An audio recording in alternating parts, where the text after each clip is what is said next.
Hey everyone, welcome back to another episode of Design and Build. This episode is a detailed look into a custom dual tank fuel system for a four-wheel drive. This episode has been a long time coming and I've collected footage throughout the build, so there's a bit before paint, a bit after paint on final assembly, and a bit of explanation as well. I've tried to piece it all together as best I can, so I hope it all makes sense. In this episode, we're going to look at various options for plumbing two tanks together, as well as a detailed diagram on how I did it.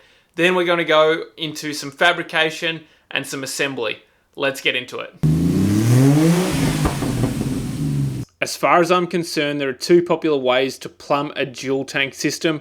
Plumb the sub tank to pump into the main tank and have the main tank feed the rail. The advantages of this is it's simple. The disadvantages is I think it's quite hard to replumb if you get a hole in your main tank or damage it for some reason. The other way to do it is to have two main tanks. Now the advantages I see in this is if one tank is punctured, then there's no need to replumb. You literally just switch from tank to tank.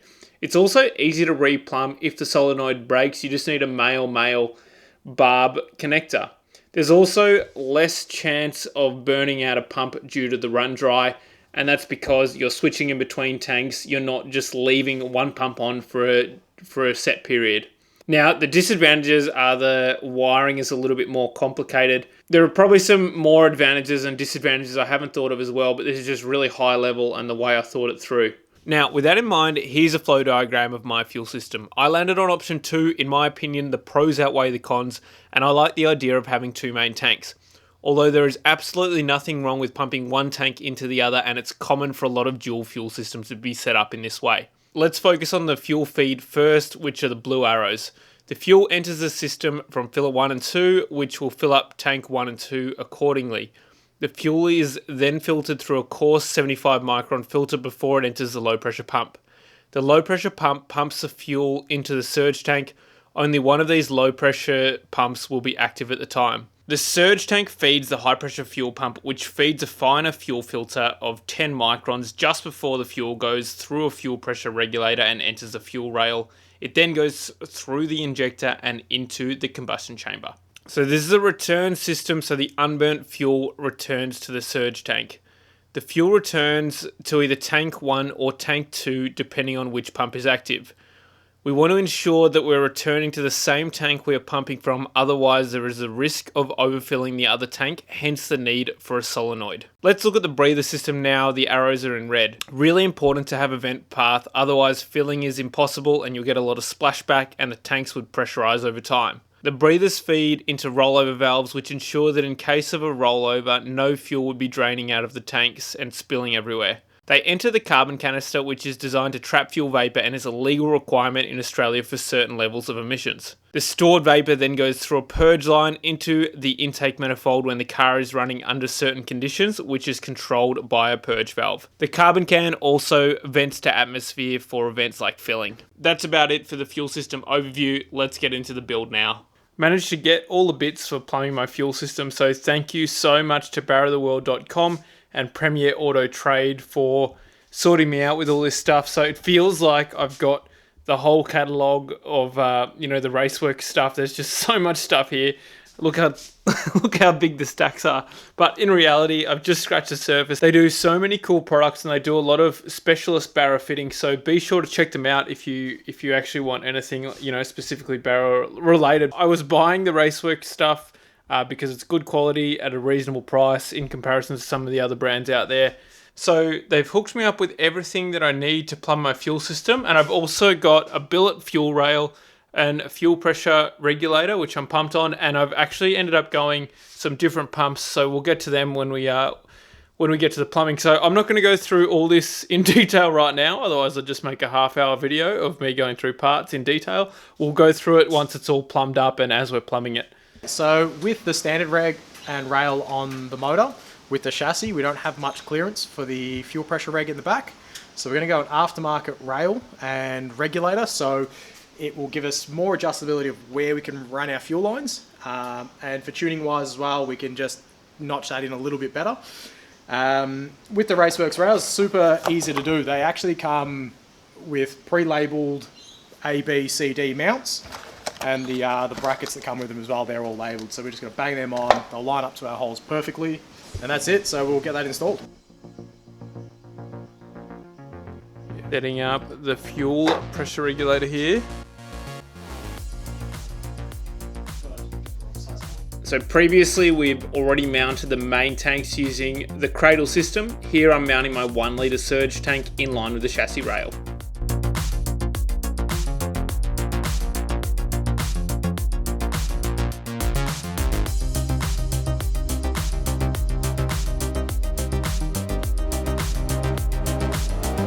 Fuel filler. I'm basically just planning on sleeving the roll hoop.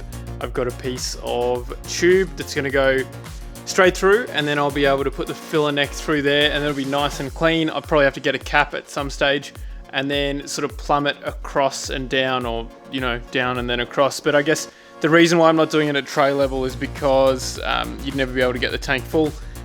Tray level is sort of, you'd have to punch through here or something like that. And the top of the tank is basically level with the bottom of the tray, so it needs to come down and in. And I think for filling, I think you do want a bit of a drop on it. First step, I'll get the hole saw out. Because I've got to punch through both sides, I'm going to use a hole saw, not the plasma templates. And then, weld the tube in, sort of like a big crush tube, and then I'll be able to mount the filler.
That's a fuel filler done, and I'm waiting on my water one.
Rear tank is now in. I still haven't done them up with nylox because I've still got to punch the hole for the filler, so we're going to do that once the tray's back on.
rear half of the fuel system. So to make it easier for you, I've color coded. So the black is the return and the silvers are the feed lines. All the silver Dash 6 hose is the 200 series Raceworks hose, which is the PTFE fuel resistant hose. Just on this why it's a different color is my return is in Dash 8, and that's so we can adapt to this Land Cruiser solenoid. Now, Dash 6 would be plenty big enough, but unfortunately I couldn't find a way to adapt it to this solenoid in Dash. And yeah, the breathers also Dash 8, I guess. I don't think you can go too big with breathers. You just want to be able to displace air. As long as you can somehow adapt it to your carbon can, you should be okay. So then running backwards, we can see that I've got this pump and filter from my main tank, and I've mounted them here for easy access. This is a GSL 395 TI Walbro low pressure pump. Since I've got two of them, I won't need to carry around any spares. These are capable of about 400mm lift, so the placement is important, and I'm only lifting around 200mm in its current position. There's also a 75 micron filter here before the pump, which is the Raceworks cartridge style. I chose external because they're easier to access, especially with my tank design and tray packaging. There really wouldn't have been a good place to access internal pumps without dropping the tanks, which could have been a nightmare if it was completely full, and especially if you're out in the bush and you can't afford to lose that fuel. On my fuel system, I've essentially got two main tanks, and that's because of this solenoid right here. So this switches the return between either tank 1 or tank 2, depending on which pump you're actually using. So this is an old Land Cruiser solenoid. So to get this solenoid to run with my Dash plumbing, I've used the 120 series hose from Raceworks. And you can see here that this will actually feed into each tank. So for the main tank, it's feeding up the top there. And then from the sub, it's getting fed into this here. So I'm actually going to swap that out for a 90. I don't like it. It's going to come really close to the exhaust, but ignore it for now. It's not going to be like that on the final car. So this is a pump hanger, and why did I use one of these, you may ask? So I want to be able to suck from the lowest point of my tank. So the lowest point of my tank is actually here, and I was intending to use this as a pickup point. I put a 90-degree elbow on it, and it actually hung down quite a fair way, and I didn't really like it, so I've decided to go using external pumps, but actually picking up from the in-tank. Fuel will get picked up through a sort of like a clear tube from the bottom of the tank, which is all done on the back end of that fitting, and then gets passed through the filter, through the pump, and then to the surge. I think that's that's the actual fuel system, or the back end of it. You can see here, I'm trying to set up my breathers at the moment, and I'm just sort of umming and ahhing, and I wouldn't mind putting the tray on first, because I have to run it up the back of the headboard. This side's going to have an exhaust on it, so I want to run it right around and then up. And then we'll put some rollover valves, but I'm going to cut to that once I've actually done it. And then on my main tank, I've actually got two breather points, so these are diagonally that way. And why is that, you may ask? Because when the car is on an angle sideways, you can imagine that the breather might actually be hydrolocked. So it's important to have one either side so the tank can still breathe.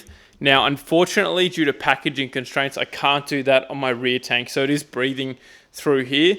And I'd love to be able to get it to breathe through this side as well, but my drawer occupies so much space, so that might be considered a bad design on my part. But my justification for not putting the second one in is that this second tank's really only going to be used when I'm going touring. I mean, really, when we're touring, we're not going to be doing the gnarly tracks, so I don't need the breathers on each side.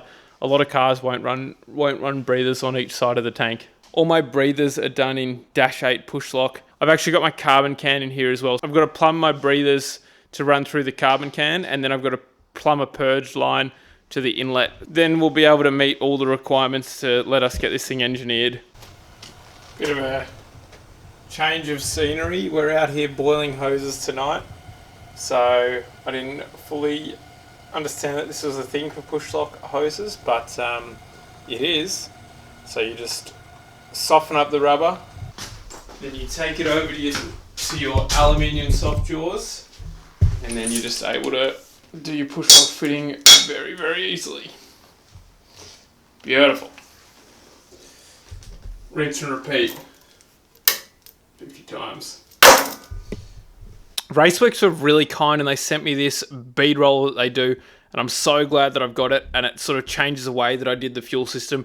I kind of wish I had it earlier on in the build, because I could have bead rolled a lot of the stainless stuff, which I put weld beads on, and this would have been far easier and far better as well. Let's do a little test piece, and I'll show you how it works.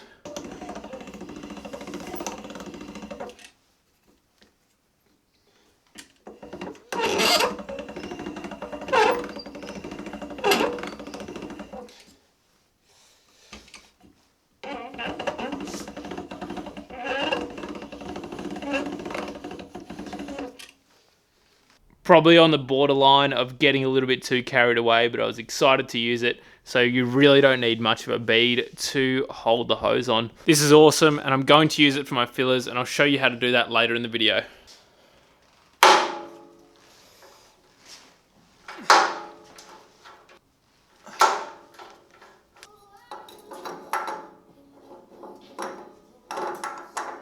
So I've nutsetted my fuel and water filler in. Now you might be thinking, Rich, what if you put fuel in your water? That'd be disastrous. This is actually a fail safe, so you need a special tool to undo the water cap. So I'll just be using my hands for the filler one. It's just sort of a pop off cap, which is easy enough to undo. So I've made sure there's a fail safe in there so we don't accidentally put fuel in the water cap, although it is possible, but you'd sort of hope that you use your brain and don't do it. Fuel fillers, let's have a look at them now that they're finished. 38mm fuel filler hose, 38mm aluminium tube. This is a 38mm weld-on cap and thread from Raceworks. And I had to weld the cap thread on for the filler, and I did that using an AC TIG, and I've also welded this bracket, which you can see there, and I bolted it up to the tray, or drilled and tapped the tray rather. So this is a removable piece now, not that it really matters, hopefully it'll never come off. I've got some flex hose in between the filler end and then the tank end. So let's have a look at the tank end now. So you can see there with the drawer in, it is pretty fine tolerances, but I was able to bead roll a piece and then put the flexible hose on. And that's because the tanks will move around a little bit. So it is important to have that flexible hose on there. Now we're looking at my main filler, and you can see here it has a slight horizontal run and then down. And I've welded a piece onto my main tank which protrudes through the tray, and it's got a bead roll on it, and it's going to prevent this from ever coming off. Now this is flexible rubber hose. I got it from a marine shop and it meets Australian standards, which is important. You can't just put any old hose when it comes to fuel. It's got to be a specific hose that doesn't degrade with time. So let's just talk about the filling. I've filled up a number of times now, and I have made a mistake, and I'll be quite honest with you. I really should have done a filler breather. Now, logic says that it should disperse all the air through those breathers over there.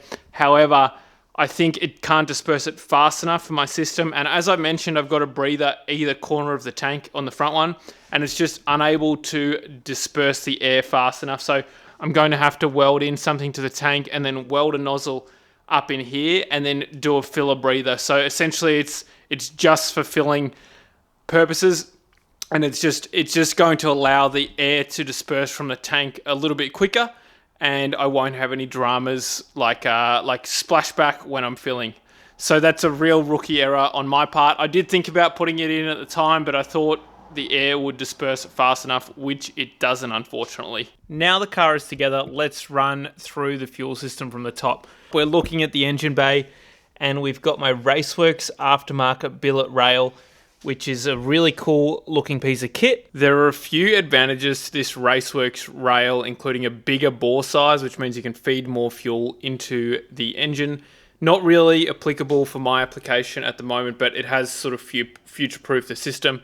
The other advantage is you can feed fuel in from both sides of the rail, and for a high horsepower application, that might be a real advantage, and then return from the middle. Another thing that the rail does allows me to run a Raceworks fuel pressure regulator, which is fully adjustable, and I've been easily able to plumb that in using dash plumbing, and that's something you can't do with a standard FG rail. You've got set rail pressures. So I guess for my setup, it just means a little bit more tunability. I'm not chasing high horsepower or anything like that. So this is a Raceworks fuel pressure regulator, and you've got a gauge there, as you can see.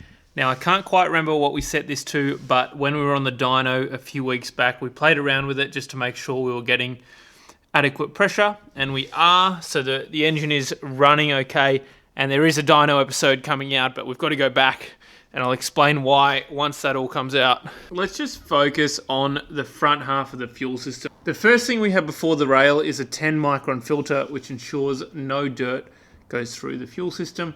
Now, these are washable and you can pull them out. They're metal style of filters. This is a GSL 392 high pressure fuel pump from TI Walbro.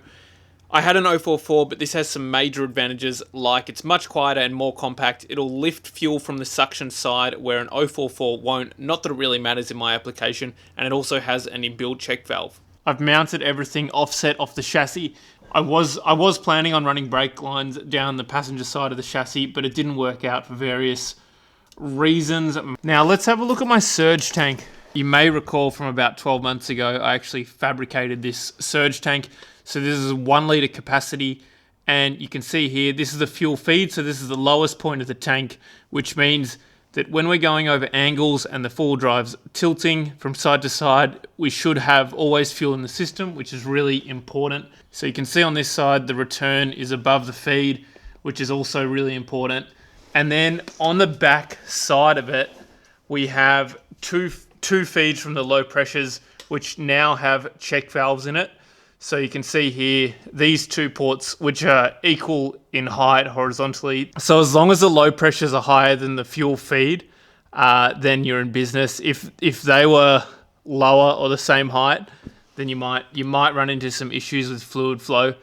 And then the return is at the highest point of the tank. So the idea is the fluid is always going to be pretty full in the tank. So that means that the high pressure pump never runs dry. Now I've done it in line with my rail just for packaging purposes, and possibly I could do a little bash plate or something like that underneath.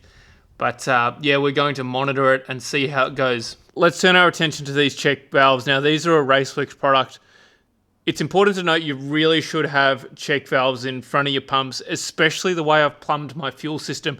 If you can imagine, one of these lines is always feed because we're coming from the 2 tanks.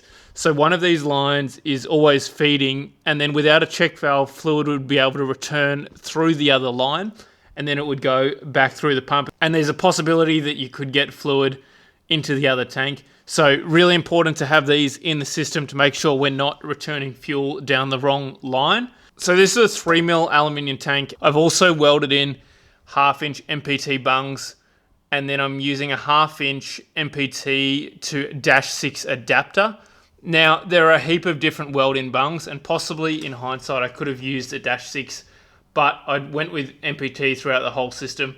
And I don't necessarily regret it, but it's not necessarily the right thing to do either. There's a heap of options out there. These are non-lasered brackets and they're all pretty crude, but the point is that they've got this vertical bit which adds extra strength and stiffness as opposed to just a horizontal tab which would probably bend under the weight. So when you're doing these sort of tabs, it's really important to put that return on in some way, shape or form just to give you a bit more strength. We're in the cabin now, and I'm just going to show you, when I key on, it primes the fuel pump. Hopefully you can hear that on the microphone. Let's have a look up here at this switch. So this is actually what switches my main and my sub. So when it's in the upwards position, which it is now, it's pumping from tank 1 and returning to tank 1. If I switch this into the downwards position, we're pumping from tank 2 and returning into tank 2 as well. So this actuates a solenoid as well as the low pressure fuel pumps. So there's a bit going on in this switch, but I think it is advantageous, and that's why I've plumbed it this way. So I've essentially got 2 main tanks, 100 litres each. I mean, I think we're going to be running 15 litres per 100 in this thing. I'm not really sure. I haven't been recording my fuel economy or anything like that. But 15 litres per 100 should give a range of 1300 Ks. That's a wrap for the fuel system overview, folks.